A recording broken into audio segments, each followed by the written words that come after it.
नमस्कार, छत्तीसगढ़ कौशल्या भूमि देख रहे हैं आप। मैं हूं आपके साथ स्वीटी दीक्षित। बुलेटिन की शुरुआत करेंगे छत्तीसगढ़ की खबरों के साथ।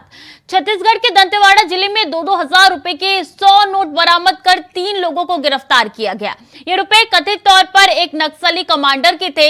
एक वरिष्ठ पुलिस अधिकारी ने यह जानकारी दी। दंतेवाड़ा के पुलिस अधीक्षक गौरव राय ने बताया कि पुलिस को सूचना मिली थी कि माड़ के माओवादी कमांडर मलेश ने अपने कुछ समर्थकों को दंतेवाड़ा के गीदम इलाके में मोटरसाइकिल और अन्य सामान खरीदने के लिए भेजा था। बता दें कि गिरफ्तार नक्सली सहयोगी बलराम तामो पहले भी नक्सल मामले में जेल जा चुके हैं। तो पुलिस ने 3 लोगों को गिरफ्तार किया है। 2-2 हजार के 100 नोट उनके पास से बरामद हुए हैं और ये पहली बार नहीं है, इससे पहले भी ऐसा कहा जा रहा है कि जो ये उनकी तरफ से नोट दिए गए थे और जिनकी तरफ से नोट दिए गए थे उनकी पहले भी गिरफ्तारी हो चुकी है और उनके साथ 3 लोग की और गिरफ्तारी हुई है। तो दंतेवाड़ा का ये पूरा मामला है जहां से ये खबर निकल के सामने आई है। गिरफ्तार नक्सली सहयोगी बलराम तामो पहले भी नक्सल मामले में जेल जा चुके हैं। तो पहली दफा नहीं है जब ये जानकारी निकल के सामने आई हो और इससे पहले भी पुलिस ने उनको पकड़ा है। बता दें उनके पास से मोटरसाइकिल भी बरामद हुई है। तो काफी गंभीर मामला हो जाता है। ऐसे में नक्सली कमांडर के 1 लाख रुपए भी बरामद किए गए हैं उनके पास से। तो पुलिस ने 3 लोगों को गिरफ्तार किया है। उनके पास से कई चीजें बरामद हुई है। कुछ प्रेशर कुकर भी बरामद हुए, तस्वीरों में साफ तौर पर नजर आ रहे हैं। कुछ 2000 के नोट है, कुछ 50 के नोट है, कुछ 100 के नोट है, कुछ 200 के नोट है। तो गड्डी बरामद हुई है कई सारी। और ऐसे में पहली बार नहीं है जब तामो जेल गए हैं। इससे पहले भी उनकी तरफ से नक्सल को सहयोग करने में जेल उनको भेजा जा चुका है और इसी संदर्भ में पुलिस ने 3 लोगों को गिरफ्तार किया है। 3 लोगों को पुलिस ने हिरासत में लिया है। आगे की जांच पड़ताल चल रही है, पूछताछ चल रही है। फिलहाल इनके पास से मोटरसाइकिल भी बरामद हुई। ये वो उन 3 लोगों की तस्वीर है जो आपके साथ साझा कर रहे हैं, जो कि इस पूरे वारदात में अंजाम उनकी तरफ से दिया गया था और ये नक्सली कमांडर 1 लाख रुपए उनके पास से मिले हैं। इसी खबर पर ज्यादा जानकारी के साथ मनोज शुक्ला हमारे साथ जुड़ चुके हैं। मनोज, क्या है पूरा वाकया? जी, आपको बता दें कि छत्तीसगढ़ के कांकेर का धूर नक्सल प्रभावित क्षेत्र है और यहाँ से बड़ी खबर सामने आई है कि कांकेर जिले के बिटिया थाना क्षेत्र से जंगलों में जवानों नक्सलियों की जबरदस्त मुठभेड़ हुई। इस मुठभेड़ में जवानों ने एक महिला नक्सली को मार गिराया। साथ ही साथ भारी मात्रा में हथियार भी, गोला बारूद भी बरामद किए और नक्सली सामान भी बरामद किया गया है। जो जानकारी वहां से प्राप्त हुई है वो आपको बता दें कि आरके डिवीजन सचिव मिर्की एलोस कमांडर के साथ करीब 20-25 सशस्त्र माओवादियों सहित उपस्थित थे वहां पर, जिसकी जवानों को सूचना मिली, जिस पर कांकेर के डीआईजी बीएसएफ के इसके 132 बटालियन के जवान और डीआईजी के जवान सम्मिलित संयुक्त ऑपरेशन टीम की सर्चिंग हुई, जिस दौरान नक्सलियों से मुठभेड़ हुई। और ये मुठभेड़ जो है वो ग्राम आमा टोला बोला जाता है, जो धूर नक्सलवादी क्षेत्र ये सब पूरा एरिया आता है। और सुबह लगभग 7 बजे वहां पे मुठभेड़ हुई है, जिसमें जवानों को काफी सफलता मिली है। जी, नक्सली कमांडर के पास से 1 लाख रुपए बरामद किए गए हैं। 2-2 हजार के इसमें 100 नोट है मनोज, और क्या कुछ जानकारी है इनके पास से और क्या कुछ बरामद किया गया है? क्योंकि ये जानकारी भी निकल के सामने आ रही है कि तामो पहले भी इस मामले में जेल जा चुके हैं नक्सल को सहयोग करने के मामले में। जी जी जी, बिल्कुल। इसमें आपको बता दें एक बड़ी बात ये भी सामने निकल कर आई है। इसी 5 दिन पूर्व इस इलाके में नक्सलियों ने वाहन को यानी सरकारी वाहनों को आग के हवाले भी किया था इसी जगह पे। और साथ ही साथ जो 2000 की नोट बरामद हुई उससे ऑलरेडी आरबीआई का साफ निर्देश है, जिससे जो है पुलिस के जवान बस्तर में ज्यादा आंख गड़ाए बैठे। नक्सलियों के पास ये सूचना मिली है कि 2000 के नोट उन लोगों के पास काफी मात्रा में है, जिससे वो लोग वाहन और हथियार खरीदने के काम में लाते थे। जी, पुलिस का कोई बयान आया है? कुछ जानकारी पुलिस की तरफ से मिली है कि कैसे इस पूरे ऑपरेशन को अंजाम दिया गया? क्या कुछ जानकारी है? जी, अभी जो जानकारी प्राप्त हो रही है वो जवान अभी भी सर्चिंग ऑपरेशन वहां पे जारी है और ये ऑपरेशन सुबह 7 बजे से लगातार अभी तक जारी है काफी। और वहां से 100 के साथ आपको ये भी बता दूं कि 303 बोर की राइफल भी बरामद की गई है। काफी मात्रा में नक्सली सामान भी बरामद किया गया है। सर्चिंग अभियान अभी भी जारी है। जी, तामो की बात करें तो पहले भी जेल जा चुका है, तो उसकी फिर रिहाई कैसे हुई थी? क्योंकि इस तरीके के मामले काफी गंभीर हो जाते हैं मनोज, और देखिए जिस बात का डर था वही हुआ। दोबारा उसकी तरफ से एक ऐसे चीजों को अंजाम दिया गया, नक्सलियों को सहयोग किया गया एक बार फिर से। जी जी बिल्कुल, कहीं न कहीं कानून के वो देखा जाए तो नक्सलियों को लिए कुछ सरकार जैसे छूट दी हुई कि उनको अपने घर वापसी के लिए भी एक अभियान चलाया गया था। उस अभियान के तहत नक्सली कुछ घर वापसी आ जाते हैं, उसके बाद फिर कुछ नक्सली अच्छे कदम पर चलने का प्रयास करते हैं, कुछ नक्सली वापस चले जाते हैं, ऐसा भी माना जा सकता है। जी, आगे की क्या रणनीति होने वाली है? पुलिस किस तरीके से इन पे लगाम लगाने की कोशिश कर रही है ताकि इस तरीके के लोग नक्सलियों का सहयोग ना कर पाए? जी आपको बता दें, छत्तीसगढ़ में लगातार जो है, जब से भूपेश बघेल की सरकार बनी है, भूपेश बघेल लगातार नक्सलियों के कमर तोड़ते जा रही है। हमारे जवान काफी मुस्तैदी के साथ नक्सलियों का सामना कर रहे हैं। और खास बात आपको ये भी बता दें कि बस्तर एक जंगल है पूरा, जहाँ पर नक्सलियों को सफलता हासिल इसलिए होती है कि हमारे जवानों को उनकी बोल भाषा नहीं समझ में आती, जंगल के रास्ते समझ में नहीं। जहाँ तक ये भी माना जाता है, एक प्लस पॉइंट नक्सलियों के लिए ये भी बन जाता है। जी, बहुत बहुत शुक्रिया मनोज, तमाम जानकारियों के लिए आपका।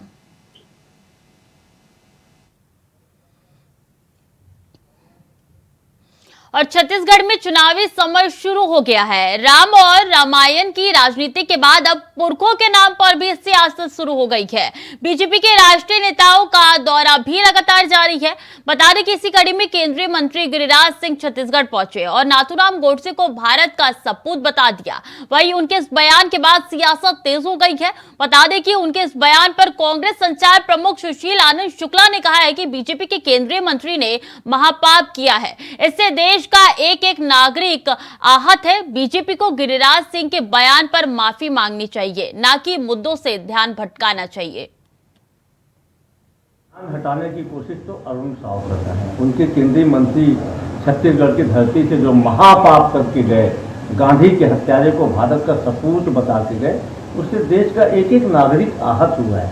छत्तीसगढ़ का मतदाता और छत्तीसगढ़ के नागरिक तो आक्रोशित भी हैं गिरिराज सिंह के बयान के बाद।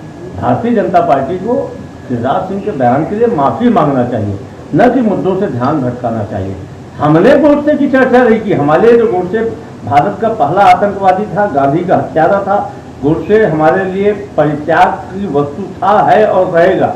लेकिन भारतीय जनता पार्टी उसकी चर्चा बीच बीच में करती है, और जब उनके केंद्रीय मंत्री करके गए हैं तो उनमें साहब तो उसका या तो समर्थन करें या खंडन करें, अपने आप को अलग करें। अभी तक गिरिराज सिंह का केंद्रीय मंत्री पद पर बने रहना इस बात का द्योतक है कि नरेंद्र मोदी से लेकर छत्तीसगढ़ में अब दवाओं की होम डिलीवरी होगी। जी हां, इसके लिए सरकार की तरफ से एक टोल फ्री नंबर भी जारी किया गया है। मुख्यमंत्री भूपेश बघेल ने ट्वीट करते हुए जानकारी दी कि अब छत्तीसगढ़ में दवाइयों की होम डिलीवरी होगी। इसके लिए लोगों को 14545 नंबर पर कॉल करना होगा। अब दवाओं की होम डिलीवरी होगी, इसके लिए आप 14545 पर कॉल कर सकते हैं। ट्वीट है मुख्यमंत्री भूपेश बघेल का, जो आपके साथ साझा करें। इन बच्चों की आंखों को पहले तो भरोसा नहीं हुआ, लेकिन फिर सच निकला। छत्तीसगढ़ में सिर्फ पिज्जा खाने और दवाइयों की होम डिलीवरी नहीं, बल्कि सरकारी दस्तावेजों की भी होम डिलीवरी हो रही है। अब जुड़ गया है एक और नया अध्याय, घर बैठे बन रहा है राशन कार्ड। कॉल करें 14545 पर और घर बुलाए मितान।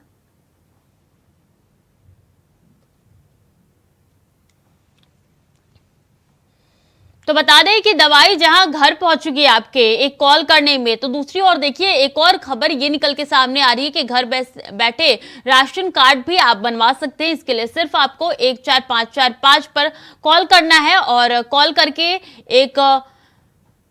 करके आप मितान घर बुला सकते हैं और राशन कार्ड बना सकते हैं। तो घर बैठे बन रहा है राशन कार्ड, जिसकी जानकारी मुख्यमंत्री भूपेश बघेल ने ट्वीट के माध्यम से दी है, और ये वो ट्वीट है उनका जो आपकी टीवी स्क्रीन पर नजर आ रहा है।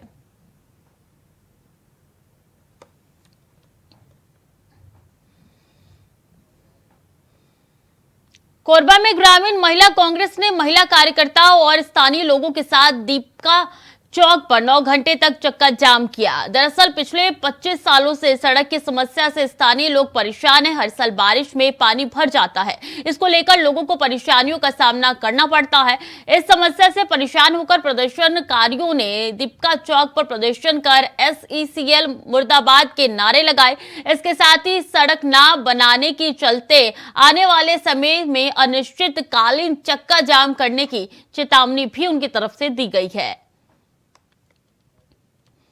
तो महिला कांग्रेस ने विरोध प्रदर्शन किया है और प्रदर्शनकारी किस तरीके से सड़क जाम किए हुए हैं, इसके साथ उन्होंने बोला है कि आगे अगर ऐसा ही रहा तो अनिश्चितकालीन उनकी तरफ से ये धरना दिया जाएगा। और देखिए किस तरीके से यहाँ पे हाथों में तिरंगा लेकर प्रदर्शन किया जा रहा है। तस्वीरें उस प्रदर्शन से निकल के सामने आ रही है। महिला कांग्रेस ने विरोध प्रदर्शन किया है। कोरबा की पूरी घटना है जहाँ पे स्थानीय लोगों के साथ दीपिका चौक पर चक्का जाम किया गया। उनकी तरफ से साफ तौर पर चेतावनी दे दी गई है कि अगर इसी तरीके का माहौल रहा और काम ठीक से नहीं हुआ, सड़क नहीं बने, तो अनिश्चितकालीन धरने पे वो चले जाएंगे। तो ये तस्वीरें धरने की है जो अभी चल रही है फिलहाल दीपिका चौक पर।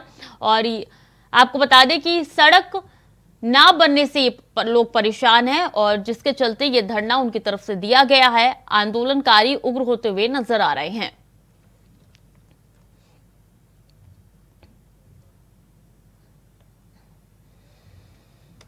और सूरजपुर में 50 वर्षीय महिला को हाथियों ने कुचल दिया है, जहां महिला की मौके पर ही मौत हो गई है। बता दें कि रात में महिला घर से शौच करने के लिए निकली थी, तो वहीं कई दिनों से 3 हाथियों का दल क्षेत्र में विचरण कर रहे थे। बताया जा रहा है कि विधायक वन अमला के साथ मृतक के परिजनों से मिलने पहुंचे, साथ ही वन विभाग ने तत्कालिक सहायता राशि उपलब्ध कराई।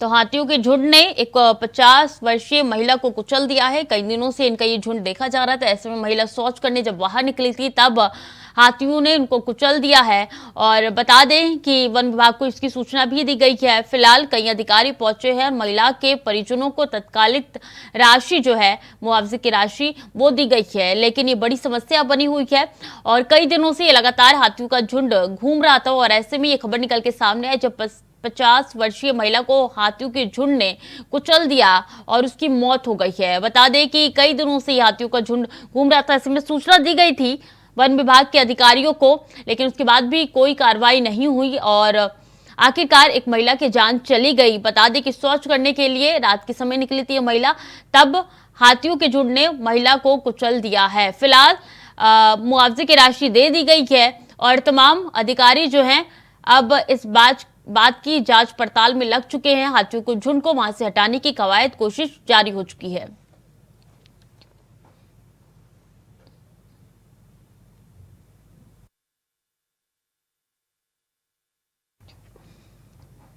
कोरबा जिले में इन दिनों कई चोर गिरोह सक्रिय हो चुके हैं, जिस वजह से आए दिन कहीं ना कहीं से चोरी की खबर आ रही है। तो वहीं आज ट्रेलर वाहन के चोरी होने का मामला सामने आया। बता दें कि दीपिका थाने के सामने खड़ी ट्रेलर को वाहन चोरी करके ले गए हैं चोर। बताया जा रहा है कि जब चोरी की रिपोर्ट पुलिस से की गई तो पुलिस ने ना कोई कार्रवाई की, जिसके बाद वाहन मालिक पुलिस अधीक्षक की शरण में गया।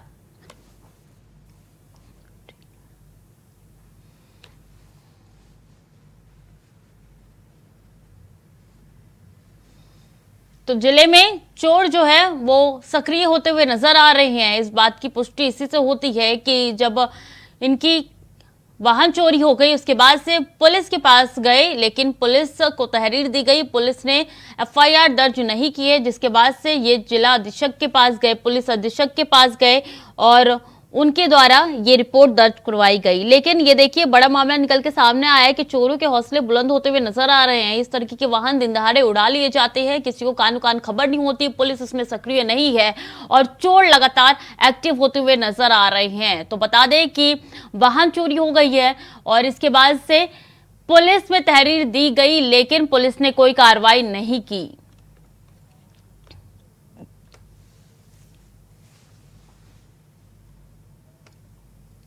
गाड़ी 3 तारीख को इंश्योरेंस के लिए गाड़ी खड़े किया था, 2 तारीख खड़े किया था, 3 तारीख को ये गाड़ी देख के आया मेरा लड़का।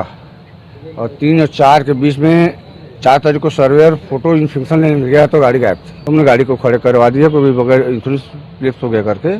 शनिवार संडे पड़ने के कारण इंश्योरेंस ऑफिस बंद रहता है, तो हमने गाड़ी खड़े करवा दिया। सोमवार को इंस्पेक्शन के लिए इंश्योरेंस ऑफिस गए तो पता चला कि गाड़ी गायब हो। जगदलपुर के ग्राम पंचायत मारकेल के वार्षिक मेले में संसदीय सचिव और विधायक जगदलपुर रेखचंद जैन शामिल हुए। इस दौरान विधायक रेखचंद जैन ने माता जलनी, माता मावली और परदेशीन माता की विधि विधान से पूजा अर्चना की, साथ ही छत्तीसगढ़ और बस्तर की सुख शांति समृद्धि की कामना की। विधायक रेखचंद जैन ने कहा कि हमारी नई पीढ़ी को हमारे कला संस्कृति से जोड़ना होगा, जिससे कि वो अपनी संस्कृति को पहचान सके।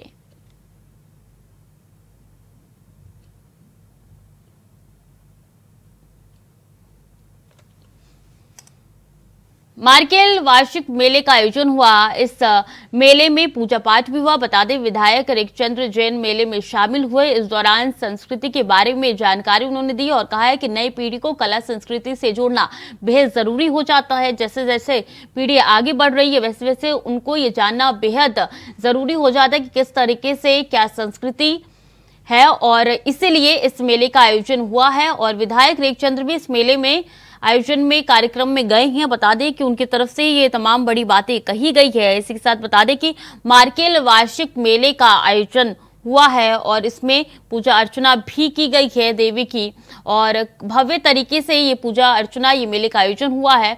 और इसमें काफी लोग, काफी जनता इकट्ठा हुए हैं और मेले में पूजा अर्चना में उनकी तस्वीरें जो है आपके साथ साझा कर रहे हैं। इसके साथ बता दें कि ये काफी अहम मेला हो जाता है और विधायक रेखचंद्र जैन मेले में शामिल हुए हैं। इसके साथ उनकी तरफ से कहा गया है कि नई पीढ़ी को कला संस्कृति से जोड़ना जरूरी है।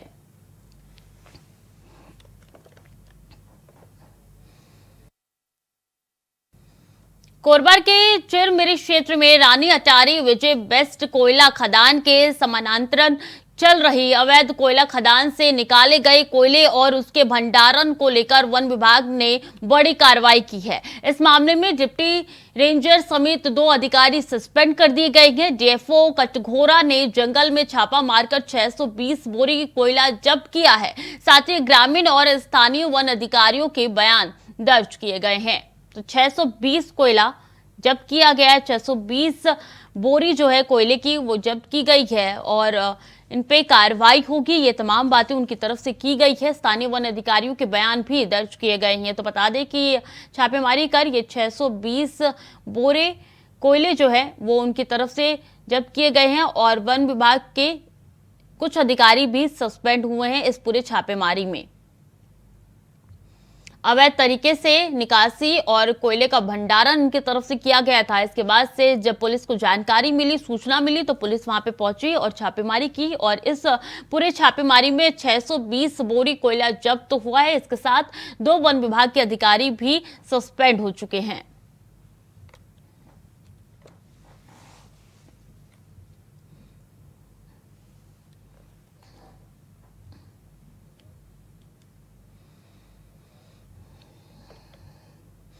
सोलह जून से शुरू होने वाले स्कूल सत्र को देखते हुए यातायात पुलिस, दुर्ग और परिवहन विभाग द्वारा स्कूल बसों की सघन चेकिंग की गई, जहां स्कूल वाहन चालकों को सख्त हिदायत दी गई कि वो सुरक्षा को लेकर कोई भी समझौता ना करें और समय समय पर बच्चों के स्कूल में लगे वाहनों की चेकिंग अवश्य कराएं, साथ ही सही ढंग से उनका मेंटेनेंस भी करें।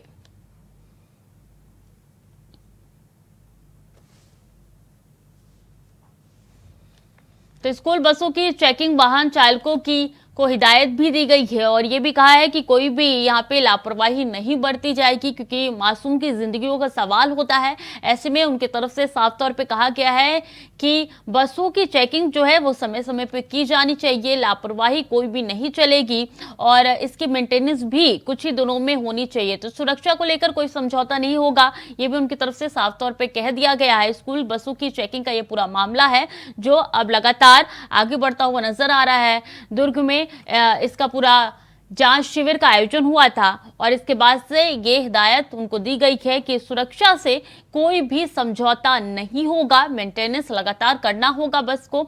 और ऐसे में स्कूल के बसों की चेकिंग जो है वो चल रही है, इसका आयोजन दुर्ग में हुआ है, जहां पे जांच शिविर, बसों की जांच शिविर जो है इसका पूरा आयोजन हुआ है और किसी भी तरीके की बस हो, इसमें सुरक्षा को लेकर कोई भी समझौता नहीं होगा। तो यातायात पुलिस जिला दुर्ग द्वारा यह आयोजन किया गया है, जहां पे स्कूल बस जांच शिविर लगाया गया है, जिसमें बसों की चेकिंग जो है वो चल रही है और ये भी कहा गया है उनकी तरफ से कि कोई भी समझौता नहीं किया जाएगा सुरक्षा को लेकर और जरूरी है कि कुछ ही दिनों में मेंटेनेंस हो, बस इसका भी खासा ख्याल रखा जाए। कोई भी लापरवाही बर्दाश्त नहीं करेगी।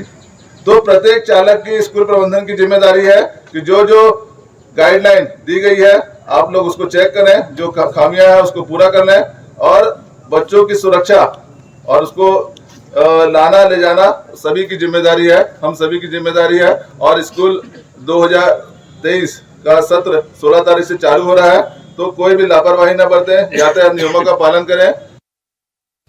कांकेर जिला मुख्यालय से महज 20 किलोमीटर दूर किरगापाटी गांव के लोगों को 15 साल से एक पुल बनाए जाने का इंतजार है। स्थानीय लोग बारिश के दिनों में महज 1.5 किलोमीटर की दूरी तय करने के लिए 5 गांव घूमकर जाकर अपनी जरूरतें पूरी करने ग्राम पंचायत मांदरी गांव आते हैं। पुल नहीं होने से ग्रामीणों को काफी परेशानियों का सामना करना पड़ रहा है। ग्रामीणों का कहना है कि शिकायत के बाद प्रशासन कोई सुध नहीं ले रहा है।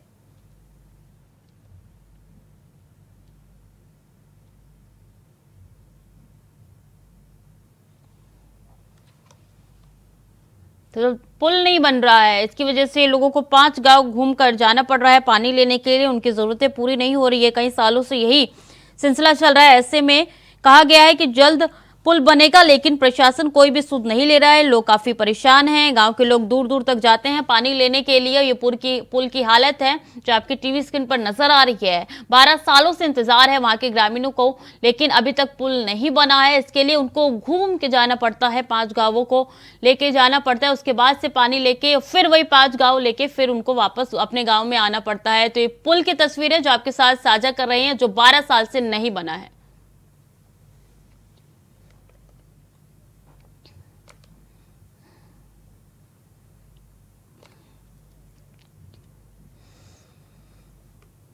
और छत्तीसगढ़ के कांकेर से विधायक शिशुपाल शौरी ने बीजेपी पर निशाना साधा है। उन्होंने प्रेस कॉन्फ्रेंस कर कहा है कि भूपेश सरकार की तरफ से दी जाने वाली अनेक जन कल्याणकारी योजनाओं से बीजेपी घबरा गई है और भूपेश सरकार को बदनाम करने के लिए झूठ और छल का सहारा ले रही है। इसके साथ ही उन्होंने कहा है कि पूरे देश में सब जगह सहारे जा रही हैं। गौठान और गोधन योजना के संबंध में मनगढ़ंत अफवाहें फैलाई जा रही है, जबकि भाजपा शासित कई राज्यों में इस योजना से प्रेरित होकर अपने अपने राज्यों में अलग अलग नाम से योजना का प्रारंभ किया गया है।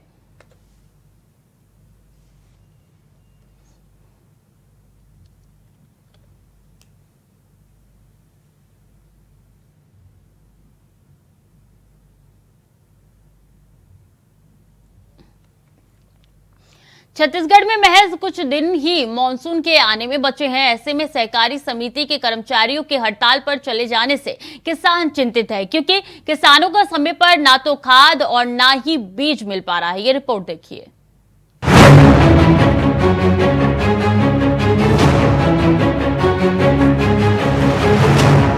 धान का कटोरा कहे जाने वाले छत्तीसगढ़ में पिछले कई दिनों से प्रदेश सहकारी कर्मचारी संघ 3 सूत्रीय मांगों को लेकर पिछले कई दिनों से हड़ताल पर है।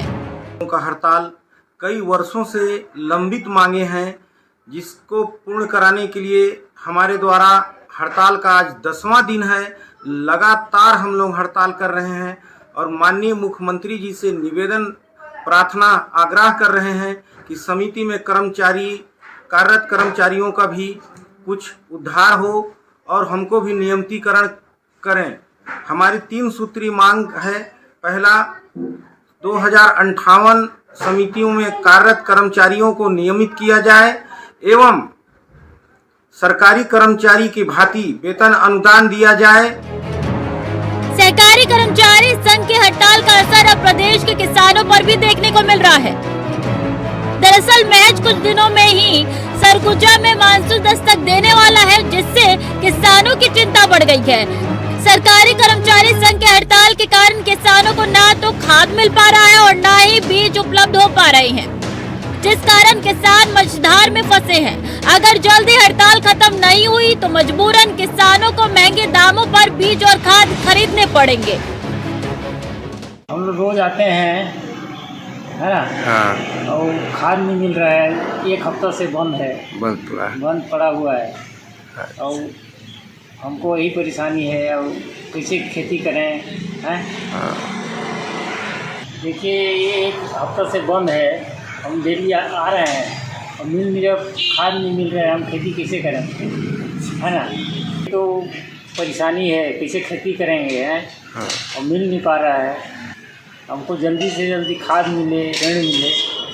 ये तो यार 5-6 दिन तो हर एक बंद रहा है। अच्छा। और गाय के लिए खतन नहीं खुला नहीं है, खातू नहीं रहे तो कहाँ फिर पाओ, एक खातू नहीं पाओ तो हम खेती नहीं बनेगा, नहीं बनेगा। सहकारी समिति से जो जुड़े किसान हैं लगभग 1.5 लाख किसान हैं, और आज जो समय है किसानों को थरा करने के समय आ गया है, और खाद बीज हो गए, KCC लिमिट से जो पैसा निकालने को रहता है किसानों को, वो पैसा KCC नहीं बनवा पा रहे हैं, और खाद की किल्लत, खाद का दिक्कत है, धान बीज नहीं मिल पाने से भी थरा नहीं कर पाएंगे सही समय पे, तो ऐसे स्थिति में किसानों को बहुत नुकसान। एक तरफ जहां राजनीति भी शुरू हो गई है तो वहीं दूसरी तरफ बीजेपी प्रवक्ता अनुराग सिंह देव ने राज्य सरकार पर इस मामले को लेकर गंभीर आरोप लगाए हैं, तो वहीं छत्तीसगढ़ के खाद्य मंत्री भी इसे गंभीर मामला मान रहे हैं। दरअसल सरगुजा जिले के 1.5 लाख किसान पंजीकृत है। इन 1.5 लाख पंजीकृत किसानों को अगर वक्त रहते खाद और बीज नहीं मिले तो किसानों को महंगे दामों पर बाहर से खाद और बीज खरीदना पड़ेगा। बहरहाल किसान चिंतित है और उनके माथे पर साफ तौर पर चिंता की लकीर देखी जा सकती है। ऐसे में किसानों के माथे पर पड़ी चिंता की लकीर को राज्य सरकार कैसे दूर करेगी, ये तो आने वाला ही वक्त बताएगा। Ravi Mishra, Surguja, India voice. तो फिलहाल के लिए बुलेटिन में इतना ही। खबरों का सिलसिला लगातार जारी है, देखते रहिए इंडिया वॉइस।